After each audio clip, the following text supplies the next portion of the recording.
Jacob Zuma vows to reverse same-sex marriage rights in South Africa. Article by Luiz de Barros, January 23, 2024, in headlines.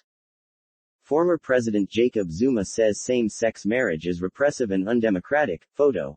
uMkhonto weSizwe, Facebook. Disgraced former President Jacob Zuma has raised alarms within the LGBTIQ+ community by seemingly spearheading a campaign to undermine the hard-won rights of same-sex couples in South Africa. A recent report by the Sunday Times shed light on Zuma's remarks during a campaign rally in Pietermaritzburg earlier this month, where he addressed over 3,000 supporters of his uMkhonto weSizwe party, set to participate in this year's elections. Zuma told the crowd that he was sympathetic to concerns from traditional leaders on the issue of same-sex marriage and that he believes this was legislated undemocratically and lacked support from the majority of South Africans. "That is why I was being called by the tribal authority. If we win as a party, we would change the repressive laws which are anti-democratic. If this law was brought before people, do you think it would have passed?" He was quoted as saying. This isn't the first time Zuma has expressed opposition to marriage equality. Dating back to 2006, he labeled same-sex marriage as a disgrace to the nation and to God, revealing a perspective rooted in discriminatory views. He also infamously stated, "When I was growing up, unchingali homosexuals could not stand in front of me. I would have knocked him out."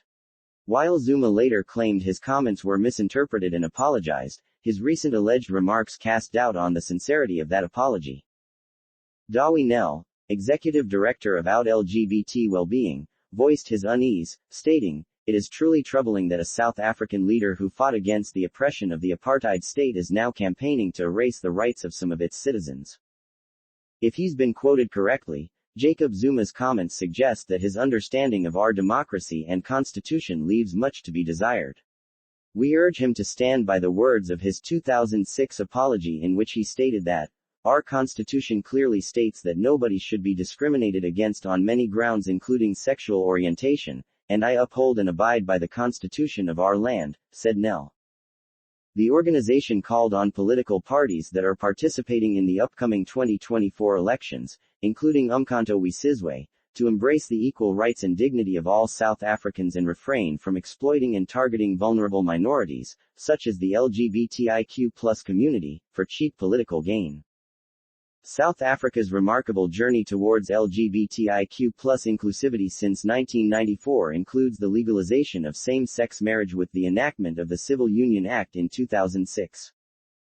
This achievement was prompted by a unanimous judgment of the Constitutional Court that same-sex couples have a constitutional right to marry. It marked the country as a pioneer in recognizing the rights of same-sex couples in Africa.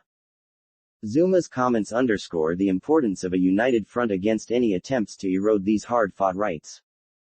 Get the Mamba newsletter email. Stephen Bossman. Clearly our former president face with rolling eyes now age is getting him because by his presence his that insisted. Article by Luiz de Barros. Luiz is editor of MambaOnline.com, South Africa's most popular gay news and lifestyle website. Networking. Someone to share the highs and lows with. This 36-year-old Aries from Cape Town is looking for a real connection. You can meet guys like him in Mamba's Meet Market now. It's free. Not like father, like son. Duduzane Zuma backs LGBTQI+ rights not like father, like son. Duduzane Zuma backs LGBTQI+ rights January 29, 2024.